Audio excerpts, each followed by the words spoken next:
Good day and welcome to another edition of Tourismus Namibia. I am Precious Nitanapo, standing in for Frank for today, and I will be your presenter today, and we will be having a look at topics, destinations, and to the point. So let's have a look at topics.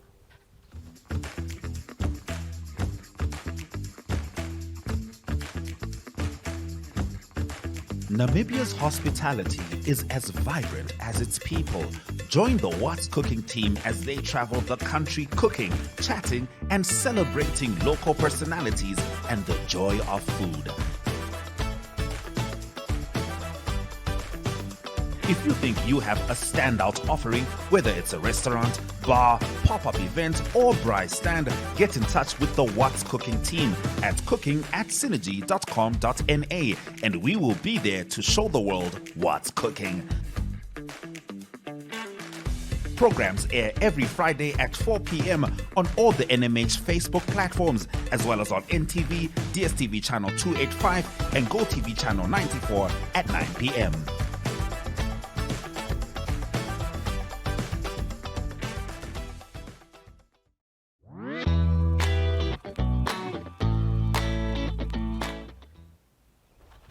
Welcome back, and up first for topics we discuss Etosha's lion population, which is stable for now. While the lion population in Etosha National Park has apparently stabilized over recent years, it remains crucial to monitor their numbers so that management decisions can be continually adjusted. An article by Gail Thompson titled "The Lions of Etosha, A Brief History" explains how the park's lions have been affected by a reduction in the numbers of their prey, which in turn has been reduced by fencing, artificial waterholes, and other factors that have been brought about. Thompson says from history, it is clear that Etosha is a safe stronghold for various game species, but that the tightening or cutting off of the ecosystem of surrounding areas has had a devastating effect on the lion's biggest prey, the zebras, and the wildebeest.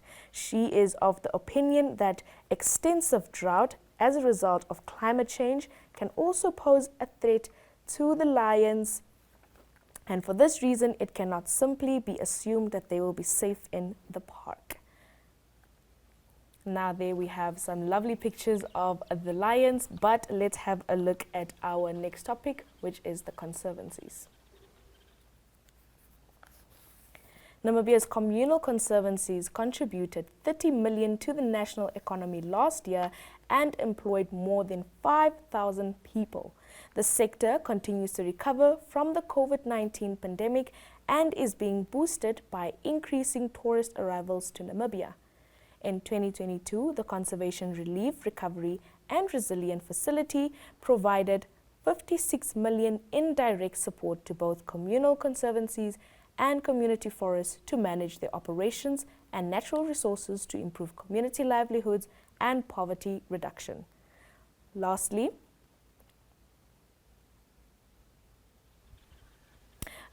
under topics, we discuss tourist arrivals as they have increased in Namibia. Tourist arrivals increased by 4.6% in 2022. Indicative figures show that there has been an increase of 4.6% in tourist arrivals to Namibia in last year, from 232,756 in 2021 to 243,466 in 2022. Tourism Minister Pohamba Shifeta said this in his budget motivation, adding that this growth is encouraging considering the negative impacts of COVID-19 on the tourism sector globally since its onset. However, these visitors' numbers remain very low for the country at present to sustain significant employment in the sector. Shifeta said that the ministry has improved with the publication and timeliness of tourism statistics. The annual statistical report for 2021 was published in June 2022 and showed that foreign arrivals increased by 29.1% in 2021 compared to 2022. Tourist arrivals, on the other hand, grew by 37.3% from 169,565 in 2020 to 232,756 in 2021. That was it for topics. Next up, let's have a look for destinations and see which other places there are.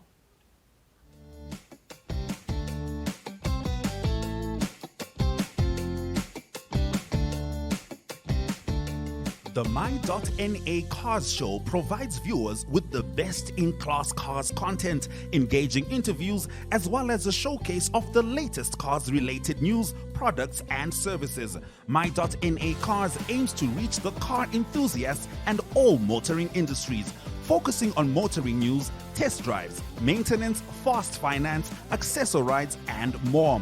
This show is broadcasted on NTV, 1up2.com, and cross-shared on the following Facebook platforms: The Republican, Algemene Zeitung, and Namibia Media Holdings.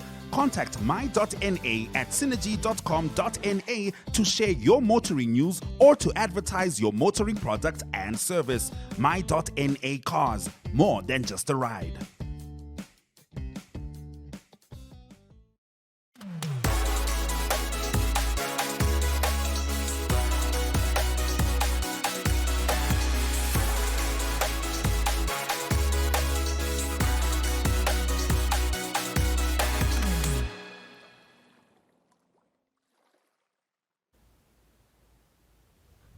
It's time for destinations, of course, and the first destination that we are visiting is the Ongula Village Homestead Lodge, which is all the way in Ondangwa. Of course, a colleague of ours, Enzo Amwele, visited this homestead and gave us a nice view of it. As you guys can see on the map, the homestead, the lodge, is not too far from the Onanona Combined School as well as the Oshango Combined School, and surrounding towns do include Onankali and Onanona, also close to the Ohangwena region border, as well as the Oshikoto region. The Ongula Village Homestead is situated between Ondangwa and Inana and is located 19 minutes from Ondangwa and 37 minutes from Lake Oponono. Built within the boundaries of an active homestead, Ongula is the first lodge in Namibia to introduce visitors to the authentic traditional lifestyle of the Ovambo, which are the largest cultural group in the country. Guests can try traditional Ovambo pottery making and basket weaving, or learn to make local drinks and meals. I think it's time that we have a look at the video.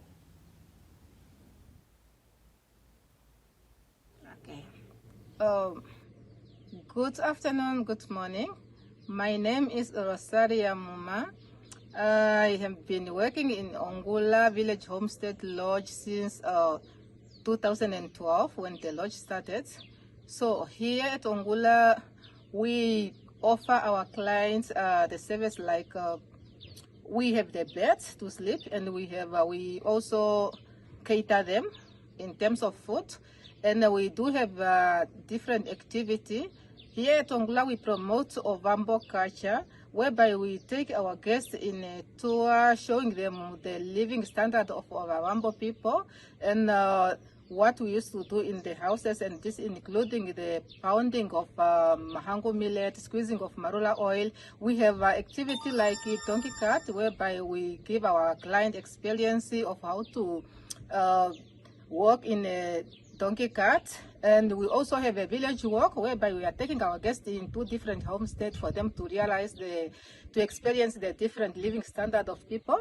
And we do have a township tour, whereby we take them to Nakambale Museum, Etolukonda, coming to Ondangwa Open Market. Then we come up to Oshigambo River, whereby there is a fig which is come out from the stone. Those are the activity we offer to our guests, and we have, for the price for the room is 1,400, and this includes it's a dinner, bed, and breakfast. If you would like to have a lunch, that is an extra payment. So that is our service. Our lodge is having a capacity of accommodating 14 guests, and we do also have a campsite whereby now the guests can come with their own tent and their own food. But if they don't want to cook, they just communicate with us, then we provide food to them, then they pay. So we do have a traditional meal which we promote here, which is a 3-course meal, starter, main course, and desserts, all traditional. And we are not limited to serve the Western dishes as well. So this is a double room for the couple. And yeah, this is the bed with mosquitoes in place. But anyway, we do have mosquito nets in the door and on the window as well. We also have a light here. Then this is a laundry basket. Number 5, a family room. It consists of a living room, a mini fridge, coffee station, some water chair there. Then at the entrance we just have our light, which is coming from calabash and traditional clay pots. And well, that was the video from Ongula Village Homestead by Enzo Amwele. But up next, let's have a look at NWR's Khorixas Rest Camp. Over there, we see Khorixas Rest Camp is an ideal stopover between Etosha and the Kunene region and the Skeleton Coast Park. It's about a 4-hour, 22-minute drive, or consecutively, the other route that you might be taking would also be 4 hours and 55 minutes. Quite around the area of Palmwag, and if you drive from Windhoek all the way to there, you're going to go through the nice green sceneries of Otjiwarongo and Okahanja. Nonetheless, the other route also passes by Omaruru and Okumbahe and East towns. The Khorixas Rest Camp is ideal stopover between Etosha and the Kunene region and Skeleton Coast Park. Nestled in the hills of Damara land, it provides a relaxing environment for travelers from which guests can visit many of the surrounding landmarks such as the Welwitschia mirabilis plant, curious stone formations, the petrified forest, ancient rock engravings at Tweefontein, and other unusual geological rock formations in the area. Accommodation includes chalets, single rooms, and camping sites to accommodate various types of travelers, and facilities include a sparkling swimming pool. Let's have a look at that video.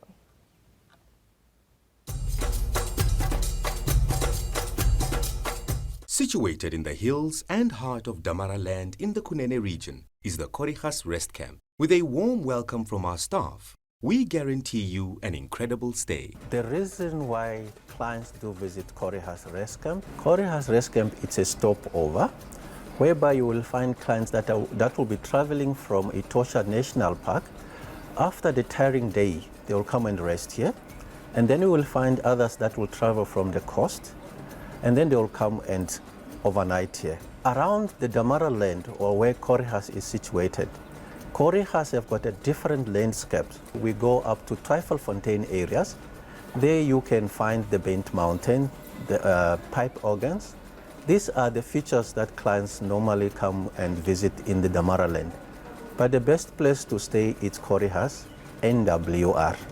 The Khorixas Rest Camp offers various travelers comfortable and exclusive accommodation from single rooms, bush chalets, and family chalets for winding down and relaxing after a long journey.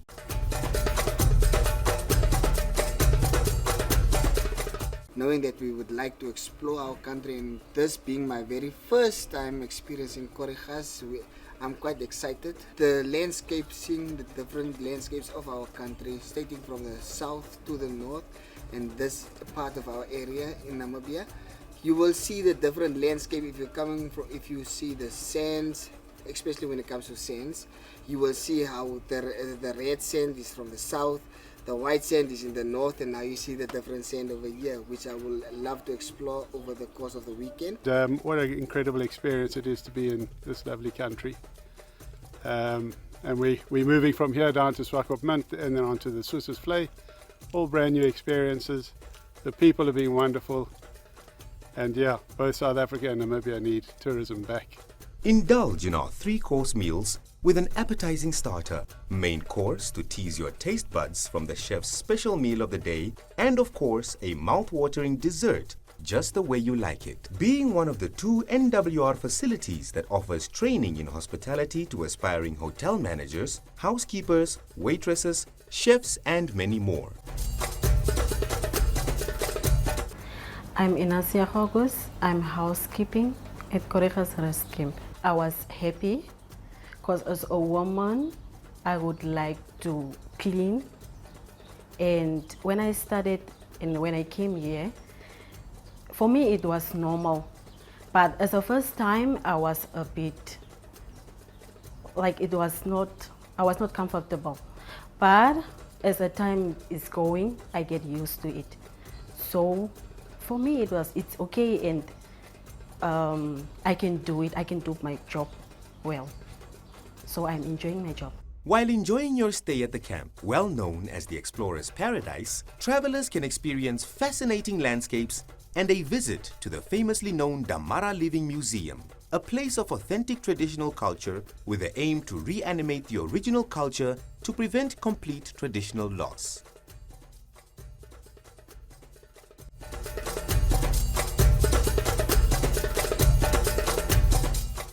Tin umske Hans Bernard Naube. Tira get kainse du thare kainse korek hare sase du hare sida di haun ngasip ti misums. Ting aiba suns tis ge iske sida di haun ngasiba. On wasiba kaba ui chi sida di tuaro na kaban haun ngasip nga kai kaisa. Ifta sida di tamara usi guting haun ngasibang on wa. Ting laba huki hangiske tangasiba da kira kam unkau ne arias nga. In kwen ia ne bahana. Guru huna hun aindati huna hun ngauchi kuruchi nga huna hun ngarisarema ain amahu ting laba hun ain hokaro sa hoti aiska khaba nga ain uiba ai ko. Come and experience peace and tranquility with us.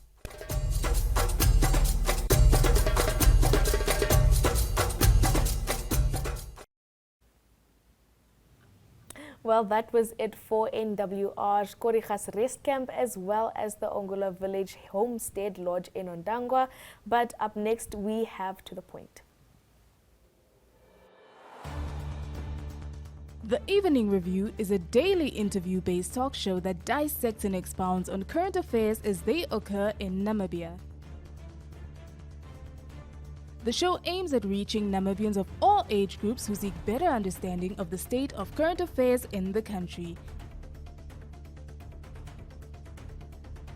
This show is broadcasted on NTV, 1up2.com and cross-shared on the following Facebook platforms: Namibian Sun and Namibia Media Holdings.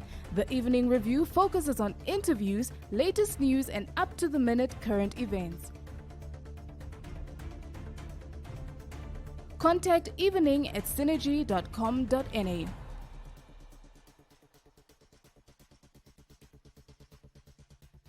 Evening Review, unpacking today's pertinent issues.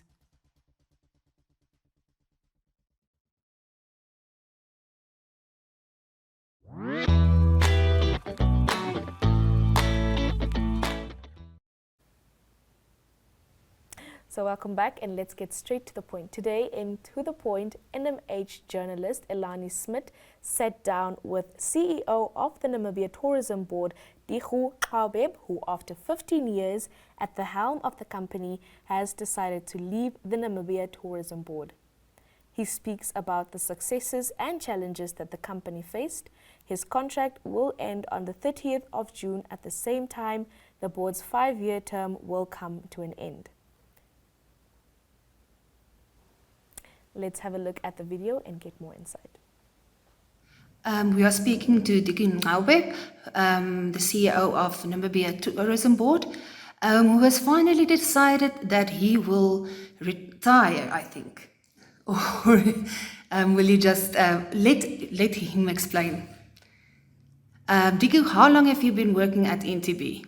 Well, in total, my life journey with Namibia Tourism Board will be approximately 20 years. Of course, I have started with it in a capacity of a senior manager responsible at that time for tourism regulations and human resources development. But since the departure of the founding CEO, Mr. Gideon Shilongo, through a competitive process, I then got appointed to succeed him as the CEO of Namibia Tourism Board, in which capacity I've been serving now for the last 15 years, so to speak. It's a bit unheard of in the Namibian history, especially in the parastatals, that the CEO could run a company for 15 years, except a couple of CEOs that I could recall at the time, that was now Comrade Vaino Shivute, who was with Namwater and so forth. So to speak, we are in the league of the CEOs, which we will qualify ourselves to be emeritus. Diku, can you describe some of the successes of the company in your time there, some of the challenges that you have experienced while being there? Yeah, basically, let's start off with, when we, as a Namibian Tourism Board, were established back in around about 2002, we had issues with human resources development and capacity within the tourism industry per se. In fact, at the point, there were no training curriculum that were developed and were fitting for the industry to skill their employees. So one of the projects which was funded by the European Union at the time was to develop tourism training unit standards, which I had spearheaded in my capacity as one of the senior managers at that time, which we then in the end handed over to Namibia Training Authority when they got subsequently established and they took over that responsibility. So by now we have a sizable tourism qualifications that the NTA are managing, on which basis the skills in the industry has been developed, and now we have qualified and trained people, although still much needs to be done, because the challenge is the funding. Because some of the private sector entrepreneurs are not willing to pay for training for people because they are feeling that people will be poached by the others. And then, of course, those who are leaving school, they get trained, but sometimes they do not have opportunity to do internship training to develop on-the-job skills. So that seems to be challenged and is still continuing to persist and haunting the industry. The second part of the achievements that I could highlight of it is that the tourism industry at the time was seen to be an elitist industry, because previously disadvantaged Namibians, as is their attempt after the independence, were not mainstream in terms of business ownership. And for that, we had to come up with a training program, which we partnered with the University of Wits through their business school in Johannesburg.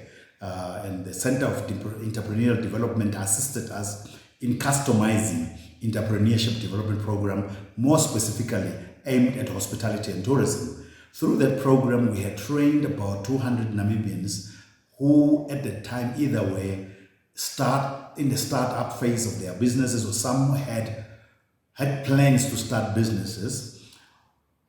And out of that, there are quite, because of COVID, a couple of them that are still surviving, which are successful, such as Hwama Restaurant, Etuna Guest House, Heinrich Hafeni Tours, if I could name the few, not an Ongula Village up in the north. However, besides training the people, we were also creating awareness among previously disadvantaged Namibians to also those who had money to invest in the tourism industry. So you could see a very peculiar phenomenon, especially in the areas around Ohangwena, Omisati, and Oshikoto, those areas, because bulk of the businesses, especially hospitality driven businesses such as guest houses and hotels, are now predominantly owned by previously disadvantaged Namibians in that area. So they were inroads made. And secondly, also what I could say is that especially also in the urban centers, no matter whether it is Windhoek or Swakopmund or wherever, in the local suburbs that are more inhabited by previously disadvantaged Namibians, you are also now seeing bed and breakfast and guest houses popping up. So at least there is an interest for people to take on and invest in the tourism industry. However, the challenge that we still are continuing to persist is that how can these people then be able to market these products so that they have the clientele in order to continue to sustain their business? Because some are probably running it for the purposes as a side business or as a hobby. So basically there isn't any motive for them to do it as a business venture per se. So that is also a challenge that probably is still balking the previously disadvantaged people to really make inroads in the tourism industry, which probably needs a collective approach in terms of both government, regional councils, and local authorities. How can we aid and help this type of businesses in order to flourish in the tourism industry, even though they are individually or privately owned, because in terms of capacitating them with skills, market access, and sometimes some don't also have funding access, because when you look at countries like South Africa, Department of Tourism has funding programs that are specifically earmarked for previously disadvantaged people, either to start up businesses, and once they start up, they get funding to be able to do market access through trade fairs and things like that. So that leg in Namibia is lacking, and of course NTB being underfunded, even though it's not their mandate, has in a way tried to support. Well, that was quite an interesting conversation Elani had there with the Namibia Tourism Board CEO, Mr. Dikhu Nxaube. But that's all that we have for you today. Thank you so much for tuning in and enjoy your weekend.